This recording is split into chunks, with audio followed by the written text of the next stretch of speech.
Saturday at noon. Okay. Be careful what you call me. I'm really sensitive.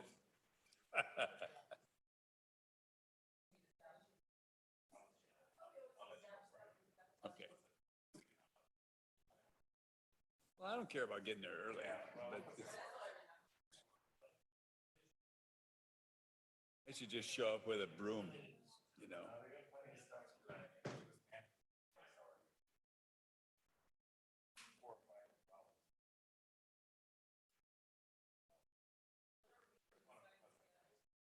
Oh, yeah. Ooh.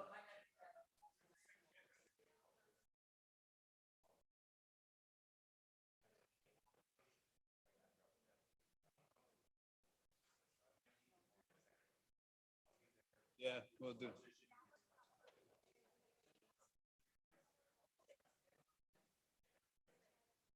Hey, Chief. Where are ya? Good.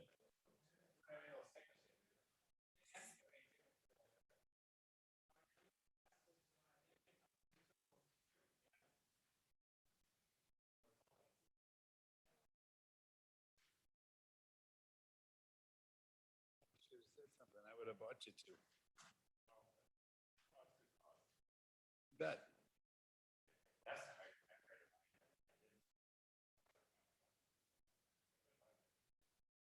It's a good thing.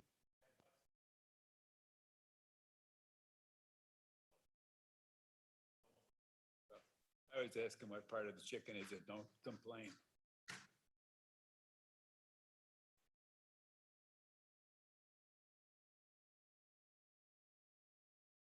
It is.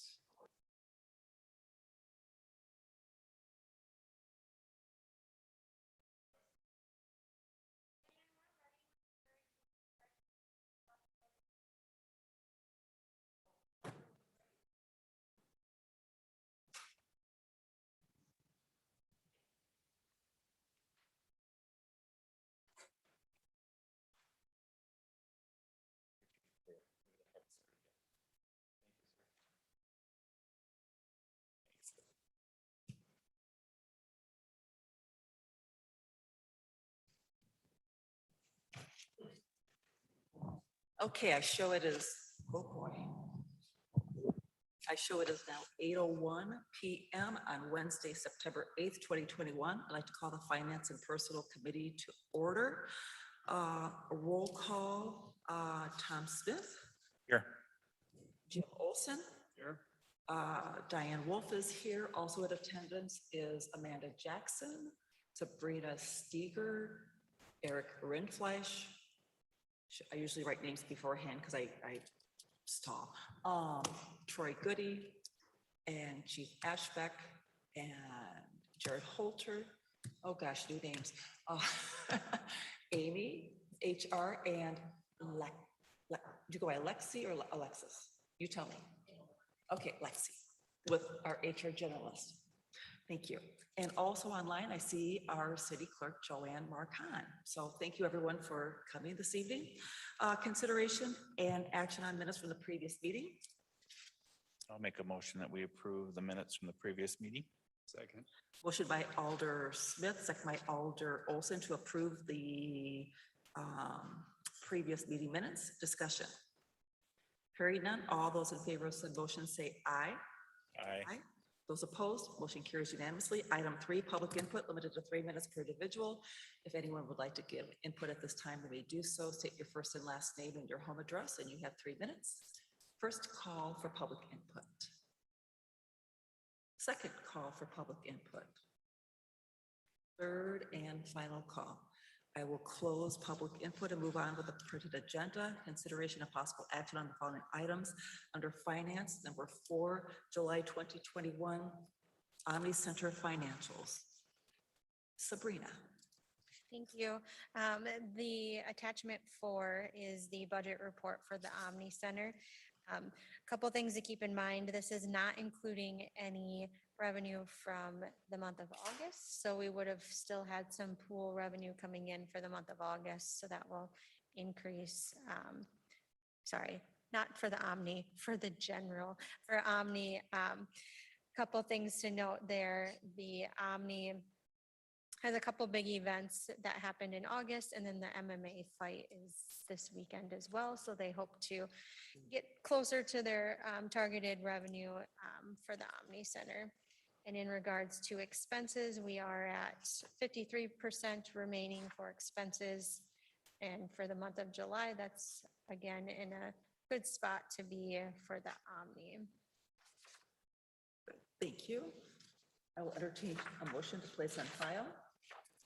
I'll make the motion that we place the 2021 Omni Center financials on file. Second. Motion by Alder Smith, second by Alder Olson to place the July 2021 Omni Center financials on file. Discussion. Hearing none, all those in favor of said motion say aye. Aye. Those opposed, motion carries unanimously. Item 5, July 2021 General Fund Financials. Sabrina. Thank you. So with the July general fund financials, as I mentioned, kind of down in like the swimming pool section, you will see an increase there with the month of August. So I intend to see those numbers be closer to the percentage remaining. So they should get closer to that 100% for the swimming pool. Otherwise, all of our other revenues are in line with 17% remaining of total revenues to get to for the general fund. As for expenses, towards the back, 1 second.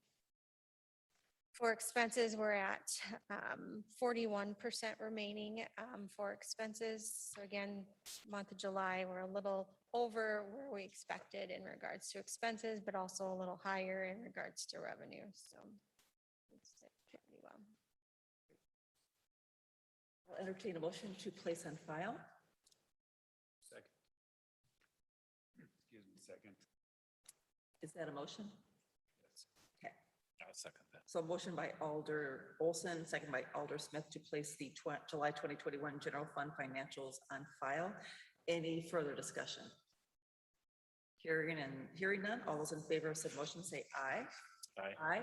Those opposed, motion carries unanimously. Let's move on to personnel.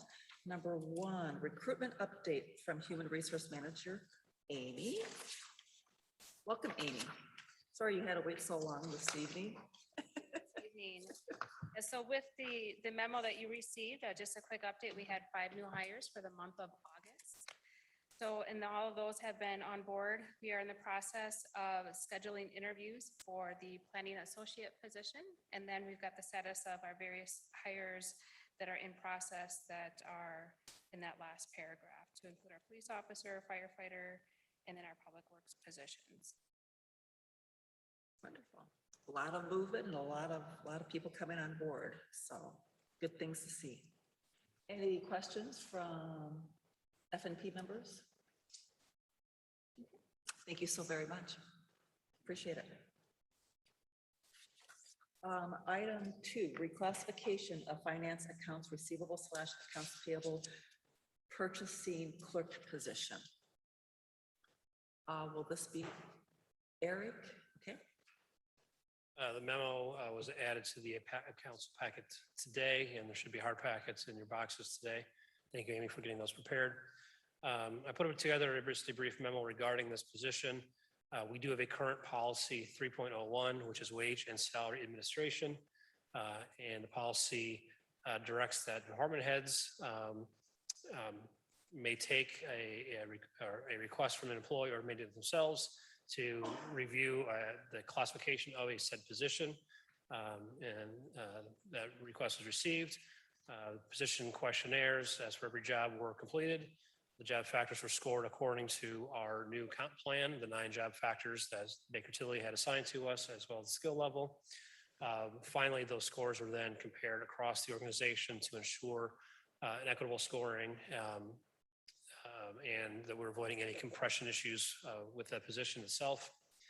I do put a memo here that it's important to note that the changes are due to assessment of the requirements of the position, as well as review of the work actually completed by said employee.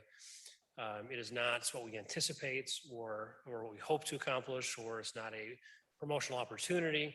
It is a reflection of actually boots on the ground, what's being done currently and what we request. If that position were to become vacant, the position description would accurately reflect what we would need the person to do in the current day to get the same work done, looking at the same skill level.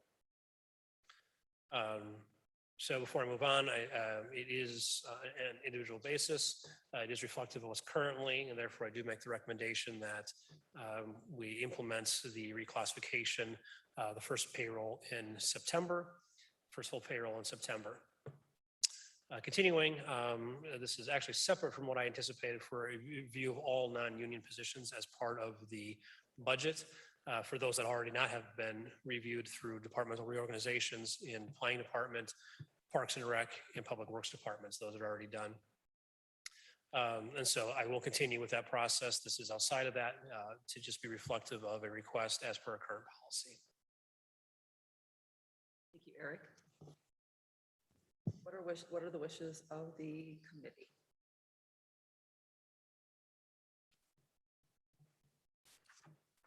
Make a motion that we classify of the finance accounts, the receivable, payable purchasing clerk position as stated in P2 attachment.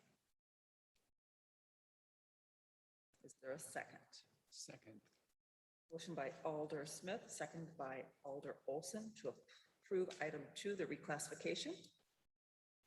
Just any discussion? And Amy, thank you again for the memo today and the hard copies, and thank you for following up with that. I appreciate it. Hearing no further discussion, all those in favor of said motion say aye. Aye. Aye. Those opposed? Motion carries unanimously. Item 3, flexible spending account benefit switch in carriers.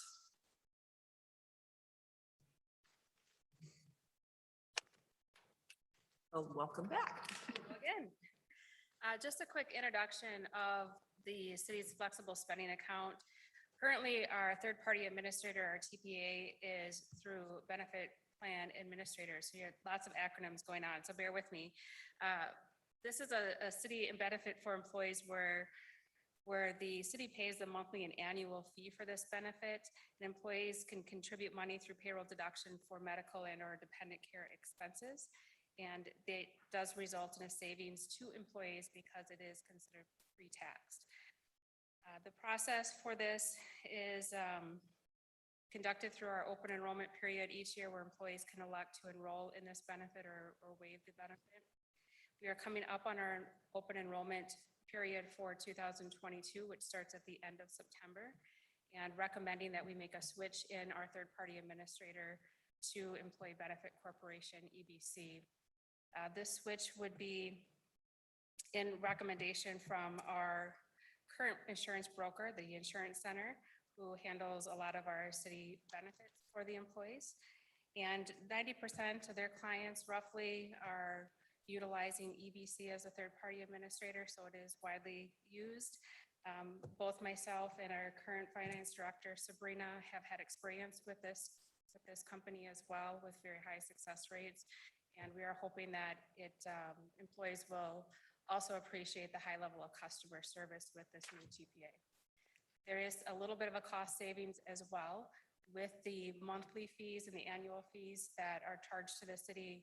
There is a slight savings with the new carrier as well. And Amy, if you could tell me again, what was the name of the company that we're looking to switch to? EBC, Employee Benefit Corporation. E. Edward B. Boy C. Corporation, the EBC, thank you. Just want to make sure I get that in the motion. That is the one out of Milwaukee. They're in Milwaukee. Yeah, I think it is. Yeah, they're everywhere. Yeah, okay, yeah. Okay. You used to work with them for years ago, so. So what is the wishes of the committee? I can make a motion that we approve the flexible spending account benefit switch to his carriers as is noted by Amy. Second. Motion by Alder Smith, second by Alder Olson to do a switch in carriers for the flexible spending account benefits to EBC. Discussion. Hearing none, all those in favor of said motion say aye. Aye. Those opposed, motion carries unanimously. Item 4, policy update, wage and salary administration and performance evaluations. Who wants to start? You shouldn't have laughed. You're just getting a workout today.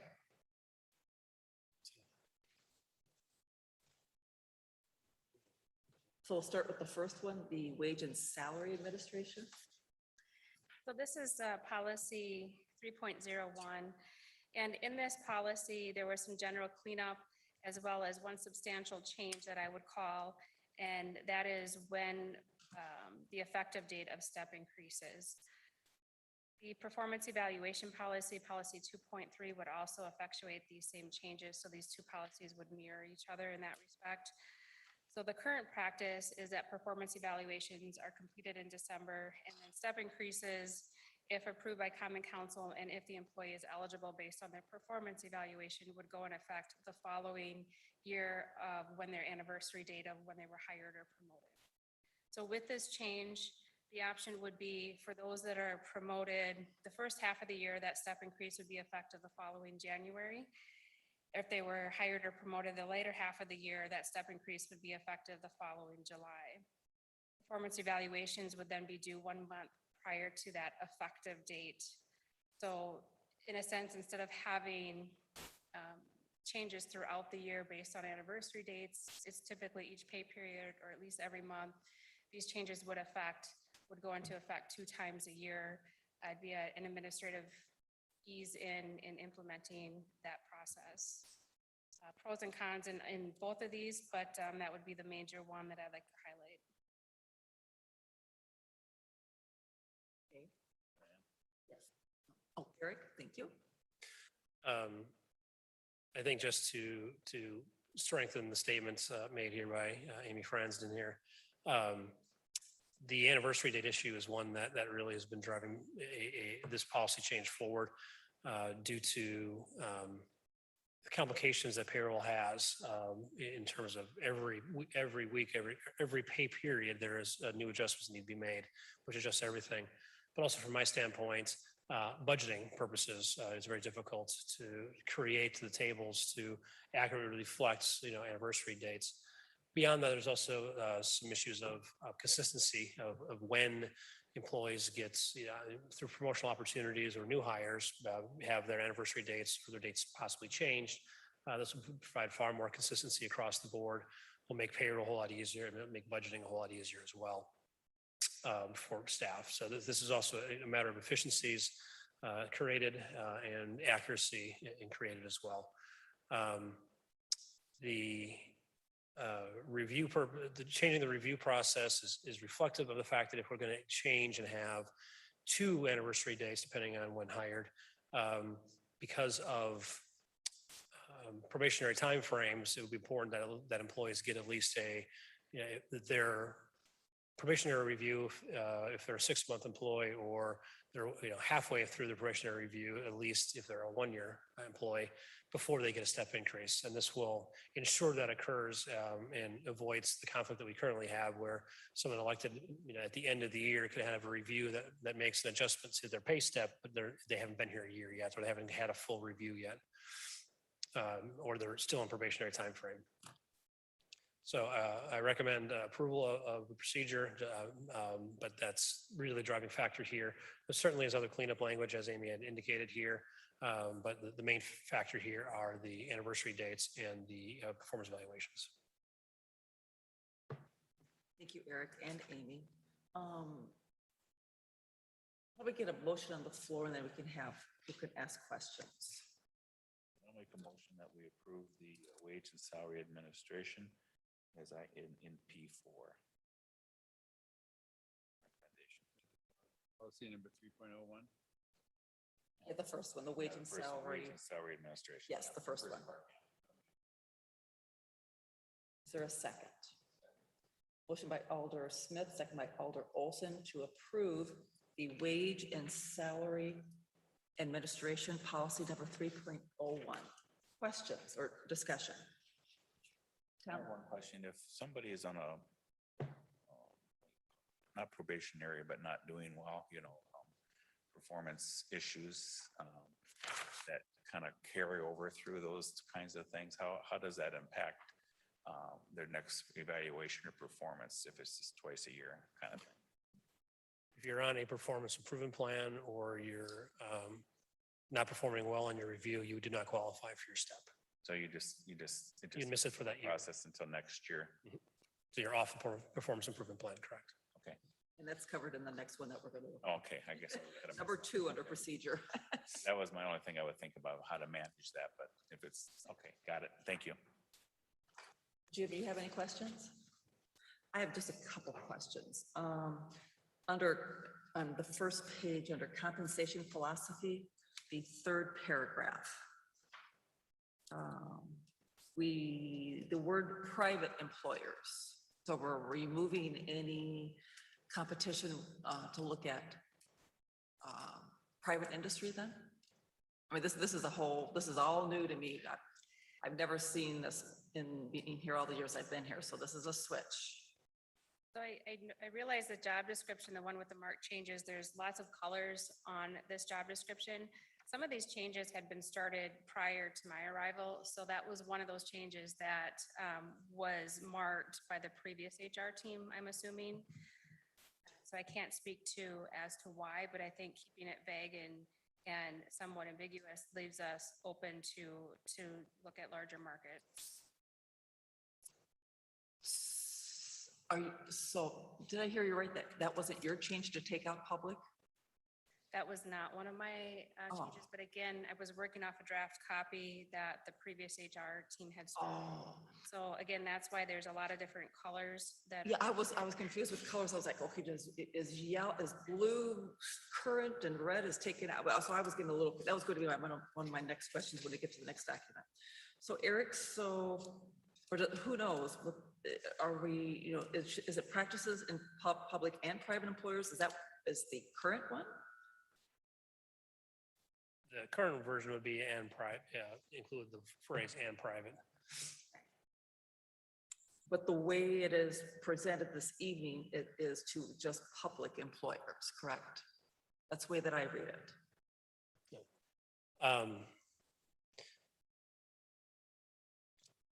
I think the rationale for removing it is a mistake, but I think the rationale was when hiring an outside firm, they will compare to public entities. They won't necessarily compare to private entities.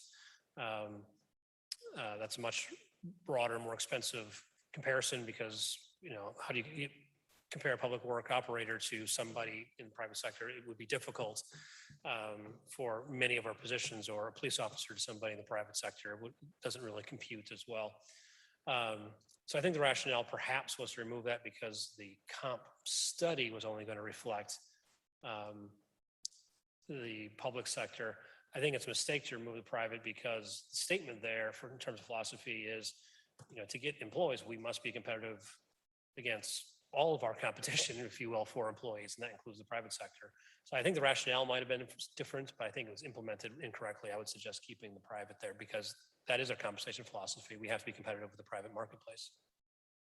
So I didn't hear you, but the transcript said that you would suggest to keep private.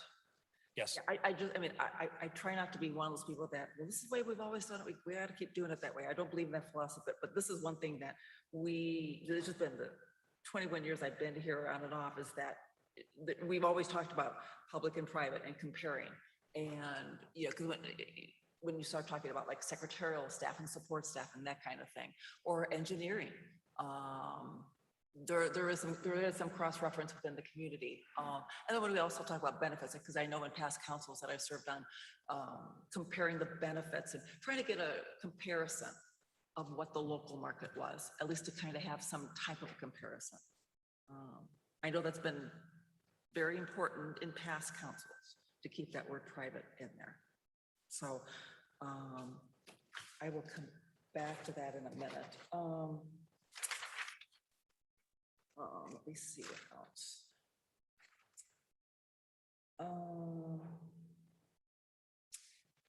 On page, I'm looking at the Amy, would you prefer that I refer to the red line copy or do you have both of them in front of you? I do. either Okay, okay. I just want to make sure we're talking apples to apples. So on page 3 of the red line copy, at the very bottom, timesheets. I remember when we first went to demanding everyone went direct deposit. That was a long time ago, wasn't it, Jared? And there was some pushback. Could you tell me, are we 100% direct deposit for all employees, full-time, part-time, union, seasonal? Does everyone get, is everyone, oh, okay. Well, the reason why, After your first paycheck, just to get the draft correct, we ask, Okay. so your first paycheck, you get a check, but then afterwards you get paid ACH. okay, because the reason why I asked is I didn't understand about the employee is not working on the distribution date. The employee must arrange with them to collect the paycheck. And I went, gosh, aren't we all direct deposit? So that would cover that then. Okay, thank you. Let me see.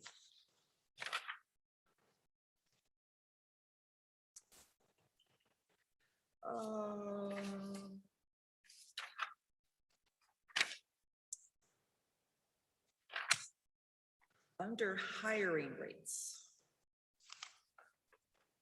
On page 2 of the marked up copy.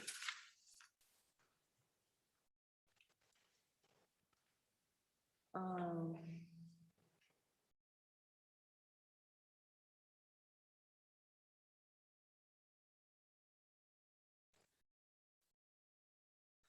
trying to figure it out. The one sentence is really, it's long and it's really wonky. The initial placement one, it's the second sentence. The initial placement. It's the last half of that.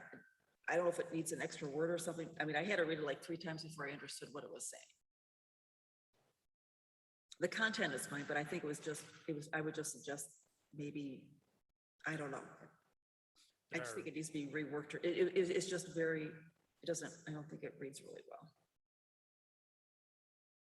There are 2 things to consider, and I understand where we're looking at. So the placement shall be considering 2 things, if you will. 1 is budget constraints, something that the candidate has no control over. And 2 is things the candidate does have control over, their education, qualifications, and experience. I'm not sure a better way of saying that, but it gets wonky because of the comma and the candidate's qualification, comma, and again. But there's really kind of 2 items that dictate that setting, budgetary constraints. Yeah, okay, yeah, it's just, but you understand, it reads just kind of, yeah. I understand what you're saying, but that's the 2 things.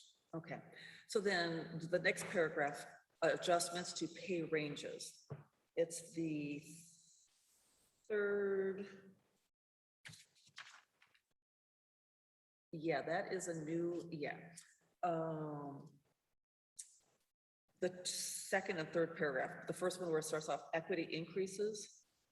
So what appears to be new is equity adjustments may be made by the city administrator in consultation with the Human Resources Department and City Attorney's Office. I show that to be a new add. Mhm. Does that mean that, will council ever be informed? Because the way I read that, it doesn't look like, I mean, I think, okay, but an equity adjustment, if there's an equity adjustment that needs to be made, does that mean like what we just did with the accounts payable receivable? Is that, not that's a reclassification? So could you give me a brief example of a equity adjustment? If we could identify a position that uniquely stands out as being underpaid, in particular, if it stands out because it's underpaid due to a protected class, we would recommend making that adjustment immediately for that purpose. Absolutely, yeah. The penalty of that would be from the date of acknowledgement of a problem to fix that. So the intent there for the language is that can be made immediately and not being delayed, thus exposing the state's liability. Sure. I'm correct in that statement, or? You concur? Yeah. Okay, and then, so can we throw in there some language about whether, you know, that, because right now, the way it reads right now, we would never know. Amanda?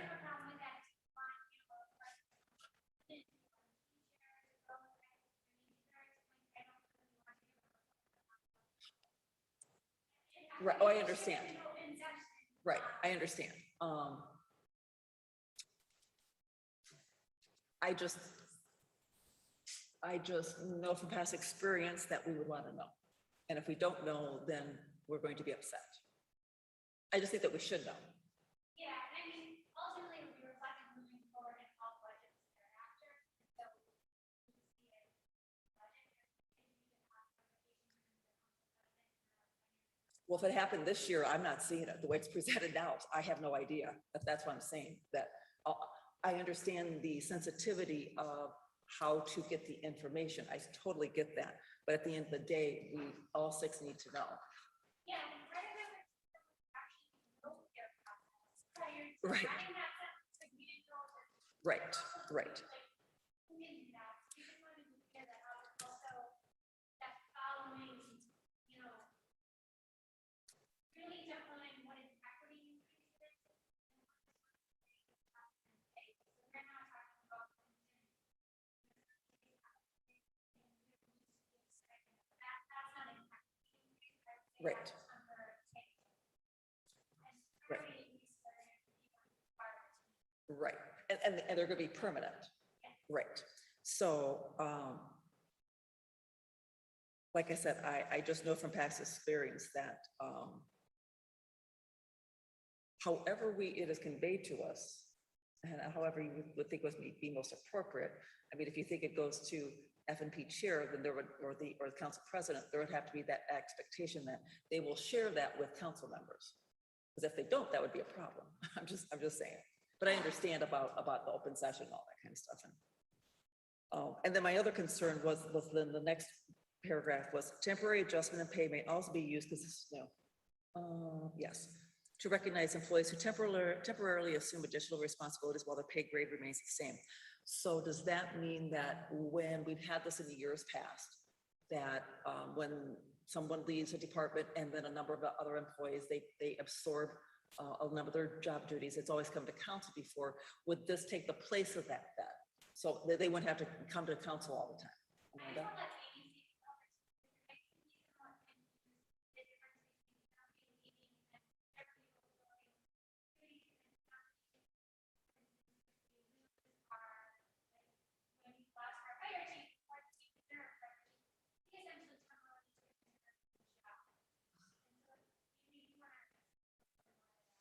Yeah, that would be exactly the example that I would provide as well. Like if I, left this, I'm not leaving the city, but use myself as an example, and Alexis would step in as the interim HR manager and taking on that extra responsibility should be compensated according to that grade. And so again, it wouldn't be anything that would be permanent. It would just be an interim or a temporary, however you want to classify it, but it would be different than an equity adjustment that would be permanent. It would just be a temporary basis. Where I understand the city has also done stipends in that type of situation as well. And so does that mean we would refer back to the previous Correct. So- where equity adjustments may be made by the city administrator in consultation, blah, blah, blah, blah, blah. I mean, how do you two feel about that? Because, Jim, you've been here forever. So, all through the years when there's been, people have left and other employees have absorbed it. I mean, we've seen enough. I probably have been through about half a dozen of them. You've been through a lot more. How do you feel about that as far as, do you want to know when that happens? Talking to me? Yes, I'm looking right at you, Jim. Yes. What is the subject? I lost you about half an hour ago. About temporary adjustment in pay. For example, when we've had someone in the department who leaves and they're going to be gone for a period of time because of posting and hiring, and they may be gone 3 to 6 months, we have gone ahead and in years past, department heads has come forward and said they would like to give stipends to various individuals because they're absorbing that workload until we get a full-time person. And that those have always come through council. They've always come through council, but the way that this is presented this evening, equity adjustments and the temporary pay adjustments may be made by the city administrator in consultation with HR and the city attorney's office. You're asking my opinion. Yes. Because you've been here a long time. That's why I want to know. Well, my opinion is if you're talking about anything regarding money, and we have control over that, the six of us, Yep. okay? If you don't agree with me, let me know. But as far as I'm concerned, anything regarding wages and money that's paid out of taxpayer money, the six of us have complete control of that. So how you want to handle that is pretty flexible. We can let somebody else take care of that. I suppose we have that power. But I think that initially that's our judgment. Okay.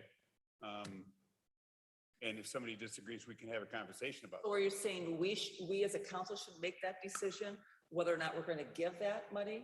We're going to give those pay Oh, equities? yeah. Look, Or do we want to turn that over as part, okay, that's what's in front of us this evening. It says here, temporary adjustment in pay may also be given to recognize employees who temporarily assume additional responsibilities. So, but the way it's written, the equity adjustments may be made by the city administrator. So we won't be seeing that at F&P and council, the way it's written right now. okay. So that's why I want to know, what are your thoughts? I mean, I agree that we need to know. I don't know.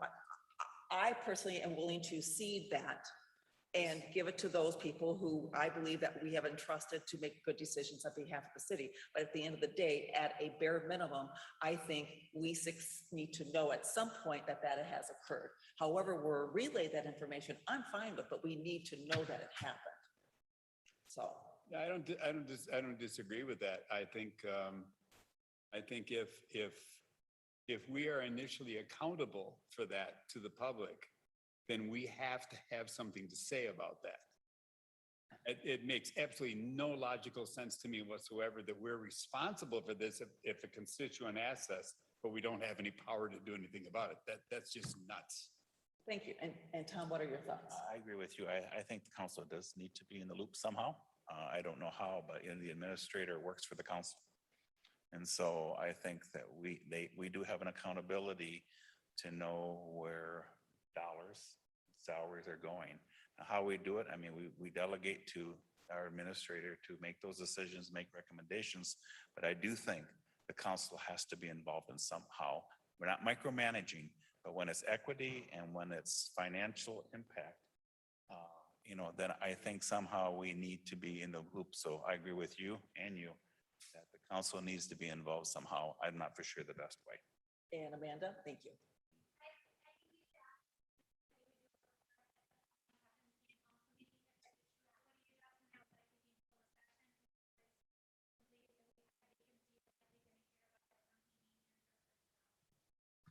So I think, and also I'll just speak for myself, I think that if you could add that, and then we could go ahead and put this on non-consent, because I like to hear what the other people have to say, the other three have to say, and Eric?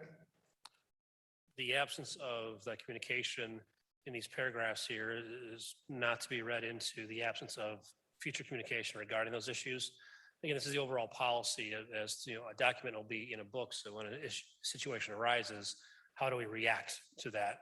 That's what the policy document is. There'll be many occasions of communication that will have to occur. That's why you have a city administrator who reports to the council. As you know, you all agreed to, when communication is key, and you create the policies, you manage the budget. That's your job. My job is to communicate those things to you. But there'll be often many things within policies that don't necessarily dictate the mechanism for the communication.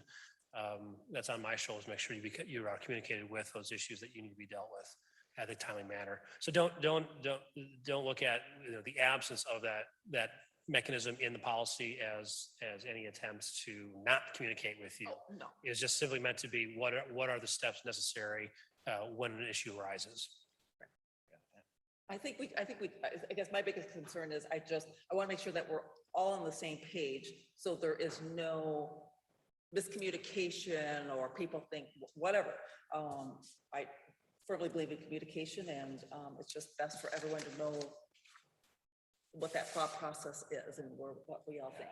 I agree. I mean, when I read this, it looks like the council is being excluded. And I know that's not, but when you read this, we don't have any mention of this at all. And I would tend to believe that other council members will have an opinion on this. Yes. too, so, because we've had a lot of noise on this one in the past, so. Right, and at the end of the day, it's about communication and I'd rather be proactive and not have to respond later. And I think that's why we get along very well, because we try to flush this stuff out early. So it's not certainly, my comments are not meant this evening as any judgment of anyone. Personally, it's just a matter of, I just think that if anything, it's to protect everyone on all sides. So that's where I'm coming from. Well, I agree. I think there's very little we shouldn't be able to come to an agreement on if, I have an opinion, which I've expressed, okay? That's not the end game. I mean, if we're gonna agree on something, I think we should all have a conversation about that. But that, it's the way I feel. If we are accountable, then we have to have something to say about that. If somebody else can make a decision that affects us and we have nothing to say about it, you're going to see part of me that you probably haven't seen before. And that isn't necessary when we have adults here that we can talk to each other and come up with things to say, I'll respect anybody else's opinion that's different than me. Let's just have a conversation about it, That's fine. Thank you both. So Amanda, you'll write up something and then so we'll put it on for council and we'll put it on non-consent. The one thing that I wanted to go back to was the word private. I have so many pieces of paper. So back to the first page of the under compensation philosophy, paragraph 3, where it talks about, it's the second where it says, and practices in public employment. I would like to make a motion to insert the word and private before the word employers. Is everyone good with what I'm saying, what I'm suggesting, my motion? That was Eric's recommendation. He supported that recommendation. Eric? Because technically it's in the existing policy, so you would be removing the deletion Oh, from thank you. change because it's already there. Yes, so yeah, that is, Kirk Bay, that is my motion my motion is to remove the deletion of and private. I think I said that right, Eric? Okay, thank you for that. I'll second that. Okay, so motion by Alder Wolf, second by Alder Smith. I'm not repeating that again because I'm going to mess it up. Any discussion? Hearing none, all those in favor of the amendment, say aye. Aye. Aye. Those opposed, motion carries unanimously. Any other discussion regarding the wage and salary administration? Hearing none, all those in favor of said motion, all those in favor of the the amended motion, the original, right, the amended motion, say aye. Aye. Aye. Those opposed, motion carries unanimously. Thank you. And also part of 4 is the performance evaluations. This should be easier, I think.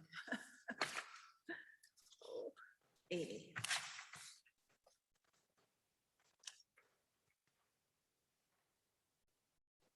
This is policy 2.03. So with this policy, again, I guess I would classify it as general cleanup. And again, there were some previous language that was inserted from the previous HR team that is also noted in the other various colors. And then adding, again, to align with the wage and salary policy about the effective dates of the step increases with satisfactory performance.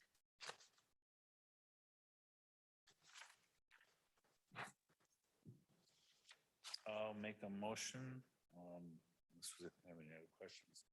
That we approve the performance evaluation as noted in P4. Second. Motion by Alder Smith, second by Alder Olson to approve performance evaluations, policy number 2.03 as submitted this evening. Discussion. Hearing none, all those in favor of said motion say aye. Aye. Those opposed, motion carries unanimously. Oh, I think this is my first closed session. 5, closed session to consider a